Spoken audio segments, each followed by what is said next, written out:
Hello दोस्तों, आज है आपका हिंदी सीरीज का डे 8। 7 वीडियो हमने हिंदी सीरीज में कंप्लीट करवा दी और बहुत ही ज्यादा इम्पोर्टेंट वीडियो। अगर आपने वो वीडियोस नहीं देखी तो प्लेलिस्ट आपको लिंक डिस्क्रिप्शन बॉक्स में मिल जाएगी। पूरी प्लेलिस्ट आप देख लीजिए। अगर आपने अभी तक हिंदी में कुछ नहीं पढ़ा तो इस बात की गारंटी, अगर आप ये पूरी प्लेलिस्ट देख लेते हैं, तैयार कर लेते सारे क्वेश्चन, आप 90+ बहुत ही आसानी से स्कोर कर पाएंगे। बस आपको जो प्लेलिस्ट हम आपको लिंक डिस्क्रिप्शन बॉक्स में दे रहे हैं उसे आप पूरी तैयार कर लीजिए। बाकी जो वीडियो रह गई हैं वो भी आपको उस प्लेलिस्ट में ऐड मिल जाएंगे। इस प्लेलिस्ट को आपको पूरा देख लेना। और ये जो वीडियो पड़ती है शाम को 7 बजे पड़ती है, ठीक है। तो इस प्लेलिस्ट को पूरा तैयार कर लेते हैं, 90+ आप इजिली स्कोर कर पाएंगे, ठीक है। तो चैनल पे नया हो, चैनल को सब्सक्राइब कर लीजिए और इस वीडियो को लाइक कीजिए। आज की डे 8 वीडियो में हम आज पढ़ेंगे हिंदी व्याकरण के इम्पोर्टेंट क्वेश्चन। और इस वीडियो में जितने भी हिंदी व्याकरण के इंपॉर्टेंट क्वेश्चन बोर्ड परीक्षा में पूछे जाते हैं वो सारे आज की इस वीडियो में हम आपको करवाने वाले हैं। तो वीडियो को पहली बार देख रहे चैनल को सब्सक्राइब कर लीजिए और इस वीडियो को लाइक कीजिए। चलिए वीडियो को स्टार्ट करते हैं। सबसे पहले देखेंगे शब्द युग्म। 2 नंबर में शब्द युग्म आता है। इसमें 2 MCQ क्वेश्चन आपको दिए जाएंगे, ठीक है। 2 नंबर यहाँ से आपके कंप्लीट हो जाएंगे। तो सबसे पहला है अनल और अनिल। अनल और अनिल का शब्द युग्म कौन सा हो जाएगा? पृथ्वी आकाश, या जल और वायु, अग्नि और वायु, या पानी और आग। तो आपको इसके अर्थ पता होने चाहिए कि अनल को क्या बोलते हैं और अनिल को क्या बोलते हैं। तो अनल माने होता है आग, ठीक है। अनल माने क्या होता है? आग। अगर आपको एक का भी अर्थ पता है तब भी आपको अच्छे से ऑप्शन पता चल जाएगा। अब आपको देखना है कि अनल माने आग है, ठीक है। इसमें देखना है कि सबसे पहले आग किस में आ रहा है। इसमें पृथ्वी आ रहा है तो ये तो कट जाएगा। इसमें जल आ रहा है, ये भी ऑप्शन कट जाएगा। इसमें आ रहा है पानी, इसमें आग जो आ रहा है वो बाद में आ रहा है, तो ये क्या हो जाएगा? ये भी ऑप्शन कट जाए। तो इसमें जो खा वाला ऑप्शन होगा वो आपका करेक्ट आंसर हो जाएगा, क्योंकि अनल माने क्या होता है? आग। आग मतलब अग्नि, ठीक है। तो इसका जो राइट आंसर हो जाएगा वो खा वाला सही आंसर हो जाएगा। और जो अनिल होता है उसे हम लोग बोलते हैं वायु, ठीक है। अनल मतलब आग, अनिल मतलब वायु। तो खा वाला ऑप्शन इसका राइट आंसर हो जाएगा, ठीक है। तो इसे करने की आपको ट्रिक पता होनी चाहिए। अगर आपको एक का भी शब्द पता है, मतलब अर्थ पता है, तो आप इजिली उसे कर पाएंगे, ठीक है। तो इसका कौन सा ऑप्शन सही हो जाएगा? खा वाला। इसके बाद है क्वेश्चन नंबर 2, अम्बुज और अम्बुद। ये सारे क्वेश्चन मोस्ट इंपॉर्टेंट है, बोर्ड परीक्षा में पूछे गए। तो अम्बुज का अर्थ पता हो अगर, या अम्बुद का पता हो, तो आप इजिली कर सकते हैं। तो अम्बुज का मतलब होता है कमल। अम्बुज का मतलब क्या होता है? कमल। और अम्बुद का मतलब होता है बादल, ठीक है। अम्बुद का मतलब क्या होता है? बादल। तो अगर आपको अम्बुज या अम्बुद में से किसी एक का भी पता हो तब भी आप कर सकते हैं। तो अम्बुज का मतलब क्या होता है? कमल। तो कमल किसी में भी नहीं दिख रहा, तो ये तीनों ऑप्शन आपके कट गए। पहला वाला ऑप्शन इसका करेक्ट आंसर हो जाएगा, ठीक है। पहला वाला क्या हो जाएगा? राइट आंसर हो जाएगा। तो इस टाइप से आपको करना। अगर आपको दोनों के अर्थ नहीं पता, एक का पता है, तब भी आप इसको सॉल्व कर पाएंगे, ठीक है। इसके बाद है तीसरा, अंश और अंश। अब इसमें सा का फर्क है। इसमें सा से सपेरा वाला है, इसमें सा से सलजम वाला। अगर आपको इसमें से एक का भी पता है तब भी आप कर पाएंगे। तो इसमें क्या है? अंकुर और हिस्सा होगा, या हिस्सा और अंकुर होगा, या हिस्सा और कंधा होगा, या कंधा और हिस्सा होगा। तो जो सा से सपेरा वाला है इसका मतलब है कंधा, ठीक है। इस अंश का मतलब होता है कंधा, ठीक है। और इस अंश का मतलब होता है हिस्सा, भाग, ठीक है। अगर भाग यहाँ पे दिख जाए तो इसका मतलब भाग भी होता है, हिस्सा होता है, ठीक है। तो जो अंश ये वाला है इसका मतलब होता है हिस्सा। तो इसका गा वाला सही आंसर हो जाएगा, कांधा और हिस्सा, ठीक है। इसके बाद है क्वेश्चन नंबर 4, अम्ब और अम्बु। अम्ब और अम्बु। अम्ब मतलब माता, ठीक है। अम्ब मतलब होता है माता और अम्बु मतलब होता है पानी। तो माता इसमें कहीं, इसमें ज्वाला दिख रहा है, ठीक है। तो अम्ब ज्वाला तो कट जाए क्योंकि इसमें माता पहले में नहीं, इनमें से कोई नहीं, ये भी कट जाएगा। तो इसमें पूछ रहा है अम्ब मतलब माता, अम्बु मतलब पानी। तो खा वाला इसका राइट आंसर हो जाएगा, माता और पानी इसका करेक्ट आंसर हो जाएगा, ठीक है। इसके बाद है भवन और भुवन। भवन का मतलब आपको पता ही चल गया हो कि भवन माने घर, भुवन माने संसार, ठीक है। तो घर और संसार होगा, लोक और परलोक होगा, या ग्राम और जगत होगा, या इनमें से कोई नहीं। तो भवन माने घर और भुवन माने संसार। तो का वाला इसका सही आंसर हो जाएगा, ठीक है। पहला वाला ऑप्शन इसका राइट आंसर हो जाएगा। इसके बाद है क्वेश्चन नंबर 6, शकल और सकल। सकल और सकल का क्या हो जाएगा? ऑप्शन है कला और कृति, सन और संबांत, संपूर्ण और खंड या अंश, या सबल और निर्बल। तो शकल मतलब संपूर्ण, सकल मतलब अंश या खंड। तो गा वाला ऑप्शन इसका सही आंसर हो जाएगा। ठीक है, इसके बाद है क्वेश्चन नंबर 7, बसन और व्यसन। बसन का मतलब होता है वस्त्र, वसन का मतलब क्या होता है? वस्त्र। और व्यसन का मतलब होता है आदत या लत कह सकते हैं। ठीक है, तो इसका जो सही आंसर हो जाएगा वो खा वाला इसका करेक्ट आंसर हो जाएगा। व्यसन माने वस्त्र और व्यसन माने होता है आदत। ठीक है, और ये सारे शब्द युग मोस्ट इंपॉर्टेंट है, बोर्ड परीक्षा में ये पूछे गए। ठीक है, तो अगर ये शब्द युग में आप तैयार कर लेते हैं, इन्हीं में से आपके 2 नंबर कंप्लीट हो जाएंगे। ठीक है, इसके बाद है क्वेश्चन नंबर 8, द्रव्य और द्रव्य।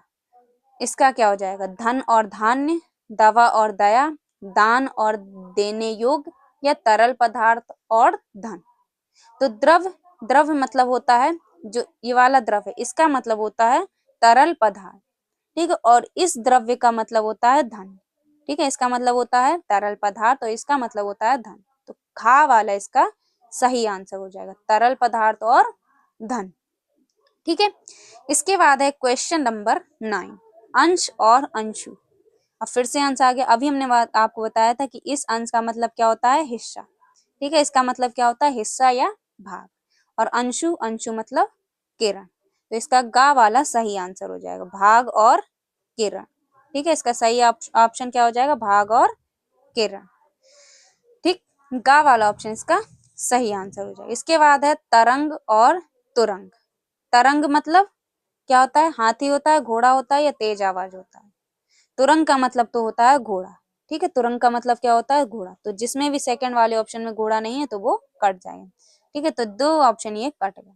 तरंग का मतलब होता है लहर। ठीक है, तो इसका खा वाला ऑप्शन इसका सही आंसर हो जाएगा। ठीक, तो ये 10 शब्द युग मोस्ट इंपॉर्टेंट है जो कि बोर्ड परीक्षा में पूछे जाते हैं। ठीक है, और कितने पूछे जाते हैं? सिर्फ 2 पूछे जाते हैं। तो 2 पूछे जाते हैं और हमने आपको करवाए हैं ये 10, और 10 में से 2 आपके बोर्ड एग्जाम 2026 में 100% इन्हीं में से छपेंगे। ठीक है, तो इन सभी को आपको तैयार कर लेना है। अब इसके बाद देखेंगे हम अनेक अर्थी शब्द। ये भी 2 नंबर में पूछे जाते हैं, इंपॉर्टेंट है। 2 नंबर में ये भी आपका क्वेश्चन पूछा जाता है। 4 शब्द दे रखे होते हैं, उसमें से कोई 2 के आपको अर्थ लिखने होते हैं। ठीक है, कोई 2 के अनेक अर्थी शब्द आपको लिखने होंगे, और ये भी 2 नंबर आपके कंप्लीट करवा रहे हैं। तो इसमें भी हम आपको 13 मोस्ट इंपॉर्टेंट करवाएंगे। अगर ये 13 तैयार कर लेते हैं, इन्हीं में से आएंगे। ठीक है, क्योंकि ये सारे अनेकार्थी शब्द हैं, ये रिपीट हुए हैं, और यही बोर्ड परीक्षा 2026 में आपके पूछे जाएंगे। तो इन 13 को आप तैयार कर लीजिएगा। ठीक है, पहला है अंबर। अंबर का जो अनेकार्थी शब्द होता है आकाश और वस्त्र। ठीक है, दूसरा है नाग। नाग का क्या हो जाएगा? नाग का होता है सर्प, हाथी और नागेश्वर। सिर्फ 2 ही लिखने होंगे आपको बोर्ड एग्जाम में। ठीक है, हमने 3 लिख दिए, आप याद कर लीजिएगा, जिससे कि अगर आप एक भूल जाए तो दूसरा आप लिख पाए। लिखने आपको सिर्फ बोर्ड एग्जाम में 2 ही होंगे। ठीक है, इसके बाद तीसरा है मित्र। मित्र का क्या हो जाएगा? दोस्त हो जाएगा, सखा हो जाएगा और सूर्य भी हो जाएगा। ठीक है, दोस्त, सखा और सूर्य। इसके बाद पतंग। पतंग का क्या हो जाएगा? पक्षी हो जाएगा और सूर्य हो जाएगा। पतंग का क्या हो जाएगा? पक्षी, सूर्य। उसके बाद पट। पट का पर्दा भी होता है, वस्त्र भी होता है। ठीक है, पट का अनेकार्थी शब्द क्या हो जाएगा? पर्दा और वस्त्र। इसके बाद है 6, काल। काल का क्या हो जाएगा अनेकार्थी शब्द? समय। काल को हम बोल सकते हैं कि समय बोलते हैं, काल आ गया, समय आ गया। ठीक है, तो समय हो जाएगा, अकाल हो जाएगा और मृत्यु हो जाएगा। तो काल का अनेकार्थी शब्द समय, अकाल और मृत्यु हो जाएगा। ठीक है, इसके बाद है विधि। विधि मतलब भाग्य, विधाता। ठीक है, विधि का अनेकार्थी शब्द भाग्य और विधाता। इसके बाद है 8 नंबर पर जलज। जलज का अनेकार्थी शब्द कमल हो जाएगा, मछली हो जाएगा, शंख और मोती। ठीक है, इसके बाद 9 नंबर पे है भुजंग। भुजंग का क्या हो जाएगा? सांप हो जाएगा और शीशा हो जाएगा। और ये मोस्ट इंपॉर्टेंट है, बोर्ड एग्जाम में हर साल पूछा जाता है, रिपीट भी होता है ये भुजंग। ठीक है, बाकी ये सारे ही मोस्ट इंपॉर्टेंट हैं। इन सभी को आप अगर तैयार कर लेते हैं, 2 नंबर आपके अनेकार्थी से यहीं से कंप्लीट हुए, क्योंकि ये सारे बोर्ड परीक्षा से हमने लिए और ये सभी मोस्ट इंपॉर्टेंट है, रिपीट हुए बोर्ड एग्जाम में। ठीक है, इस बात की गारंटी, अगर आप ये पूरी सीरीज देख लेते हैं, पूरी सीरीज, तो आप 90 प्लस बहुत ही इजीली स्कोर कर पाएंगे। अगर आपने सभी क्वेश्चन को अच्छे से पढ़ लिया और तैयार कर लिया जो भी हमने इस सीरीज में बताया, तो आप 90 प्लस भी आराम से स्कोर कर लिए। तो अगर आपने अभी तक हिंदी में कुछ नहीं पढ़ा, पूरी सीरीज देख लीजिए, 100% गारंटी के साथ आपके 90 प्लस बहुत ही इजीली स्कोर हो जाएंगे। ठीक है, तो प्लेलिस्ट आपको लिंक डिस्क्रिप्शन बॉक्स में मिल जाएगी और टेलीग्राम चैनल की लिंक भी आपको डिस्क्रिप्शन बॉक्स में मिल जाएगी, जाकर ज्वाइन कर लीजिएगा, क्योंकि ये सारी पीडीएफ आपको सीरीज की टेलीग्राम चैनल पर अपलोड करवा दी जाएंगी। ठीक है, जितनी वीडियो पढ़ चुकी है उनकी सारी पीडीएफ भी हमने डाल दी, तो जाकर टेलीग्राम चैनल को भी ज्वाइन कर लीजिए। ठीक है, इसके बाद है 10 नंबर पर पयोधर। पयोधर का मतलब है स्तन, बादल, नारियल। ठीक है, ये भी बोर्ड एग्जाम में पूछा जाता है, बहुत बार पूछा गया पयोधर का भी। इसके बाद है तात। तात को पिता भी कहते हैं, भाई भी कहते हैं और पुत्र भी कहते हैं। ठीक है, हेम का जो अनेकार्थी शब्द हो जाएगा हिम, स्वर्ण। ठीक है, तो ये 13 अनेकार्थी शब्द हैं जो कि बोर्ड परीक्षा में पूछे गए हैं और रिपीट भी। तो इन 13 के 13 अनेकार्थी शब्द को तैयार कर लीजिए। पूछे कितने जाएंगे? सिर्फ 2। ठीक है, 2 नंबर आपको कंप्लीट करवाए। अगर आप ये 13 सभी तैयार कर लेते हैं तो इन्हीं में से फंसेंगे। ठीक है, इसके बाद अब क्या है? अब है वाक्यांश शब्द। ये भी आपके 2 नंबर में पूछे जाते हैं। ठीक है, तो सबसे पहला है बहुत कम बोलने वाला। बहुत कम बोलने वाला क्या होता है? अल्पभाषी होता है। ठीक है, ये भी आपके बहुविकल्पीय में पूछे जाते हैं। ठीक है, तो आपको ऑप्शन भी दे रखे होते हैं, लिखना नहीं होगा, आपको ऑप्शन दे रखा हो, उसमें से आपको टिक कर देना है। ठीक है, तो इसमें हमने डायरेक्टली लिख दिया, बहुत कम बोलने वाला क्या होता है? अल्पभाषी। ठीक है, इसके बाद दूसरा है जिसका कोई अंत नहीं, अनंत। ठीक है, जानने की इच्छा रखने वाला क्या होता है? जिज्ञासु। जिसका वर्णन ना हो सके, अवर्णनीय। तो ये सारे वाक्यांश शब्द मोस्ट इंपॉर्टेंट है, बोर्ड एग्जाम में पूछे गए और रिपीट भी हुए। ठीक है, तो इन सभी वाक्यांश शब्द को आपको तैयार कर लेना। पीडीएफ आपको टेलीग्राम चैनल पर मिल जाएगी, लिंक डिस्क्रिप्शन बॉक्स में जाकर ज्वाइन कर लीजिए। बाकी जो पीडीएफ पड़ी हुई है उन्हें सबको तैयार कर लीजिए। ठीक है, इसके बाद 5वें नंबर पे है जिससे कोई जीत ना सके, अजय। ठीक है, इसके बाद 6 नंबर पे है पीने की इच्छा रखने वाला, पिपासु। 7 नंबर पे है जो वंदना करने के योग्य है उसे क्या बोलते हैं? वंदनीय। ठीक है, जो वंदना करने के योग्य हो, वंदनीय। 8 नंबर पे किए गए उपकार मानने वाला क्या होता है? कृतज्ञ। 9 नंबर पे है ईश्वर में विश्वास करने वाला, आस्तिक। ठीक है, और जो ईश्वर में ना विश्वास रखता हो उसे हम बोलते हैं आस्तिक। ठीक है, ईश्वर में विश्वास करने वाला आस्तिक, ईश्वर पे ना विश्वास करने वाला नास्तिक। 10 नंबर पे है जो नष्ट होने वाला हो, नश्वर। ठीक है, जो नष्ट होने वाला हो, नश्वर। जो कभी बूढ़ा ना हो, अजर। ठीक है, जिसका जन्म ना हुआ हो, आजन्मा। जिसका जन्म ना हुआ हो, आजन्मा। 13 नंबर पे है बहुत अधिक बोलने वाला, वाचाल। ठीक है, और बहुत कम बोलने वाला, अल्पभाषी। अगर अधिक बोलने वाला पूछे तो वाचाल। जिसकी कल्पना ना की जा सके, अकल्पनीय। ठीक है, जिससे ज्ञान कम हो, अल्पज्ञ। और जिसे ज्ञान ज्यादा हो, जानने की इच्छा रखने वाला, जिज्ञासु। ठीक है, तो ये 15 मोस्ट इंपॉर्टेंट वाक्यांश शब्द हैं और बोर्ड एग्जाम में सिर्फ 2 पूछे जाते हैं। ठीक है, सिर्फ 2 एमसीक्यू क्वेश्चन में पूछे जाते हैं और हमने आपको करवाए हैं 15। तो ये 15 अगर आप तैयार कर लेते हैं तो 2 नंबर कंप्लीट। ठीक है, इसके बाद क्या है? इसके बाद है वाक्यों में त्रुटि मार्जन, मतलब वाक्यों को शुद्ध करके आपको लिखना होगा। तो सबसे पहला है एक फूल की माला लाओ। एक फूल की माला नहीं लाओ, फूल की एक माला लाओ। ठीक है, तो ये क्या है? वाक्य गलत है, इसे आपको सही करके क्या लिखना होगा? फूल की एक माला लाओ। इसके बाद दूसरा है यहाँ शुद्ध गाय का दूध मिलता है। ये गलत है, यहाँ शुद्ध गाय का नहीं, यहाँ गाय का शुद्ध दूध मिलता है। ठीक है, यहाँ गाय का शुद्ध दूध मिलता है।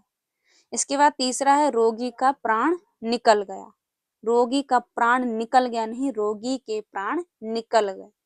ठीक है, इसके बाद 4 नंबर पे है इन बातों को तेरे से क्या लेना देना। अब ये थोड़ा तो तड़ाक वाला हो गया कि इन बातों से तेरे को क्या लेना देना।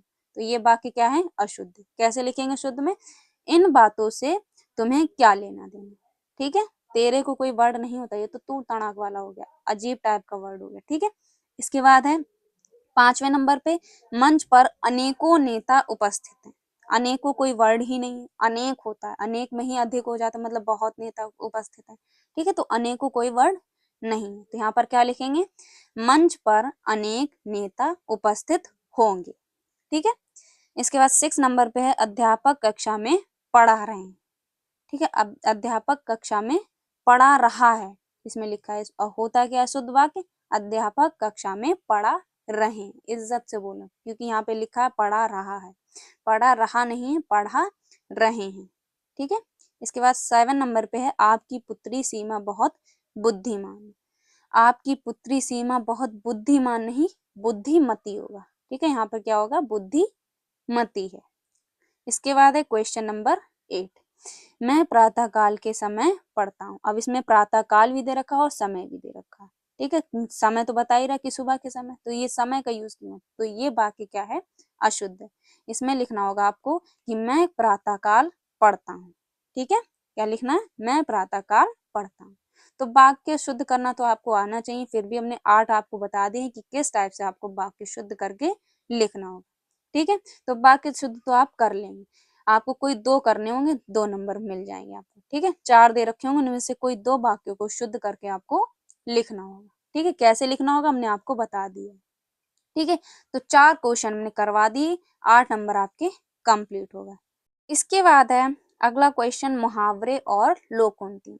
ये क्वेश्चन भी आपके बोर्ड एग्जाम में 2 नंबर का पूछा जाता है।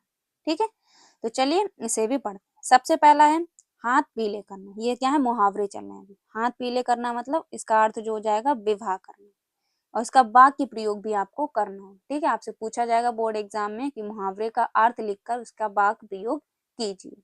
तो अर्थ, सबसे पहले अर्थ लिखना होगा, फिर उसके बाद वाक्य प्रयोग करना होगा। ठीक है, तो अर्थ क्या हो जाएगा, विवाह करना, और वाक्य प्रयोग आप अपने आप से बनाकर लिख सकते हैं। ठीक है, इसमें लिखा है कि रामलाल ने अत्यंत कठिनाई से अपनी पुत्रियों के हाथ पीले किए। ठीक है, तो यहाँ पर आप कुछ भी लिख सकते हैं, आप लिख सकते हैं कि श्यामलाल ने अत्यंत कठिनाई से अपनी पुत्रियों के हाथ पीले किए।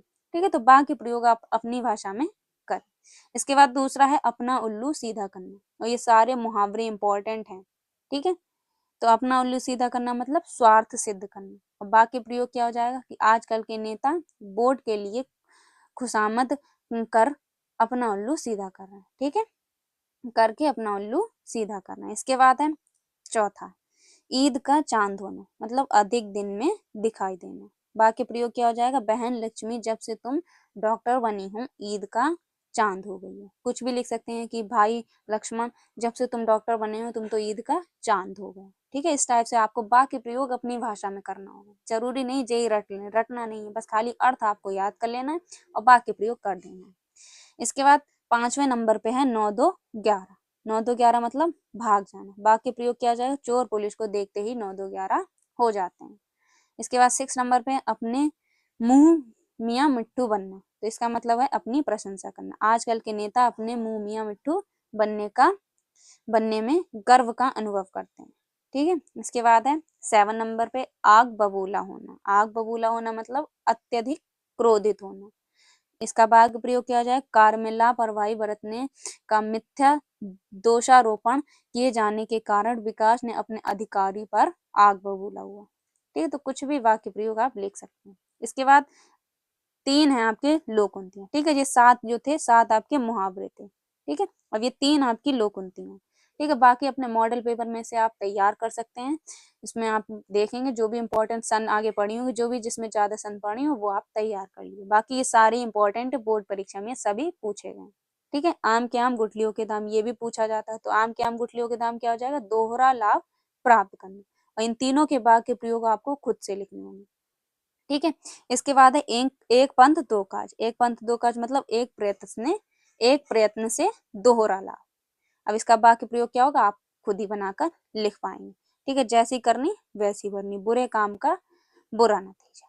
ठीक है, तो ये थे मुहावरे और लोकोक्ति। ये 10 हमने जो आपको बताए मुहावरे और लोकोक्ति इंपॉर्टेंट है, इन्हें भी आपको तैयार कर लेना। बाकी अगर आप ये तैयार कर लेते तो इन्हीं में से आपके 2 नंबर कंप्लीट हो जाएंगे, क्योंकि ये सारे मोस्ट इंपॉर्टेंट बोर्ड परीक्षा में पूछे गए। तो 10 नंबर आज की इस वीडियो में कंप्लीट होंगे, क्योंकि 5 क्वेश्चन हमने करवाए, मुहावरे और लोकोक्तियां, वाक्यों में त्रुटि मार्जन, वाक्यांश शब्द और अनेकार्थी शब्द और शब्द ये 2-2 नंबर में पूछे जाते हैं। 10 नंबर आपकी ये कंप्लीट करवाएंगे। तो आज की ये वीडियो आपकी बहुत ही ज्यादा इंपॉर्टेंट थी। इसमें सारे हिंदी व्याकरण के इंपॉर्टेंट क्वेश्चन हमने कंप्लीट करवा दिए। अगर आप ये सारे क्वेश्चन तैयार कर लेते हैं 100% आपके 10 नंबर में से एक भी नंबर नहीं कटेगा, अगर ये सारे क्वेश्चन आप तैयार कर लेते हैं। ठीक है, तो ये वीडियो कैसी लगी एक बार कमेंट बॉक्स में जरूर बताइएगा। बाकी जो हिंदी सीरीज की प्लेलिस्ट है वो लिंक डिस्क्रिप्शन बॉक्स में डाल देंगे, जिसमें 7 इंपॉर्टेंट वीडियोस आपको देख लेना। पहली वीडियो एमसीक्यूज की, उसके बाद दूसरी वीडियो गद्यांश की, तीसरी पद्यांश की है, और चौथी आपकी लेखक और कवि के साहित्यिक परिचय बताएं, फिर बहादुर की कहानी, उसके बाद संस्कृत के गद्यांश, उसके बाद संस्कृत का पद्यांश जिसे हम लोग श्लोक भी कहते हैं। ठीक है, तो सारी हमने वीडियोस टॉपिक वाइज करवाई और टॉपिक वाइज आपको मोस्ट इंपॉर्टेंट क्वेश्चन उस वीडियो में इंक्लूड करवाएं। इस बात की गारंटी है, 100% गारंटी के साथ कहते हैं, अगर आप ये पूरी प्लेलिस्ट तैयार कर ले 90+ आप इजिली स्कोर कर पाएंगे, अगर आपने अभी तक हिंदी में कुछ नहीं पढ़ा। ठीक है, एक एमसीक्यूज की वीडियो आपको और मिलेगी, वो वीडियो आपको लास्ट में मिलेगी। ठीक है, जिसमें 70+ एमसीक्यूज आपको और करवाए जाएंगे। ठीक है, 70 हमने करवा दी है। एक वीडियो जो पार्ट 2 आपको एमसीक्यू का मिलेगा वो इस सीरीज का लास्ट वीडियो होगा। ठीक है, जिसमें आपको और 70+ एमसीक्यू करवाए जाएंगे। ठीक है, तो 150+ एमसीक्यूज भी आपको बताए जाएंगे, जो कि बोर्ड एग्जाम के लिए बहुत ही ज्यादा इम्पोर्टेंट है। ठीक है, तो ये सीरीज बहुत ही ज्यादा इम्पोर्टेंट है, इस सीरीज को आपको पूरा देख लेना। ठीक है, प्लेलिस्ट आपको लिंक डिस्क्रिप्शन बॉक्स में मिल जाएगी और टेलीग्राम चैनल की भी लिंक मिल जाएगी, जिसमें सारी पीडीएफ आपको टेलीग्राम चैनल पर अपलोड करवा दी जाएगी। ठीक है, तो मिलते हैं आपसे डे 9 में, जिसमें हम आपको करवाएंगे रस छंद अलंकार। तो ये वीडियो जो पड़ती है शाम को 7 बजे पड़ती है, तो रोज शाम को 7 बजे इस वीडियो को देख लेना। इसके लिए नोटिफिकेशन बेल को ऑन करिए। मिलते हैं आपसे एक और नेक्स्ट वीडियो में, तब जय हिंद जय भारत।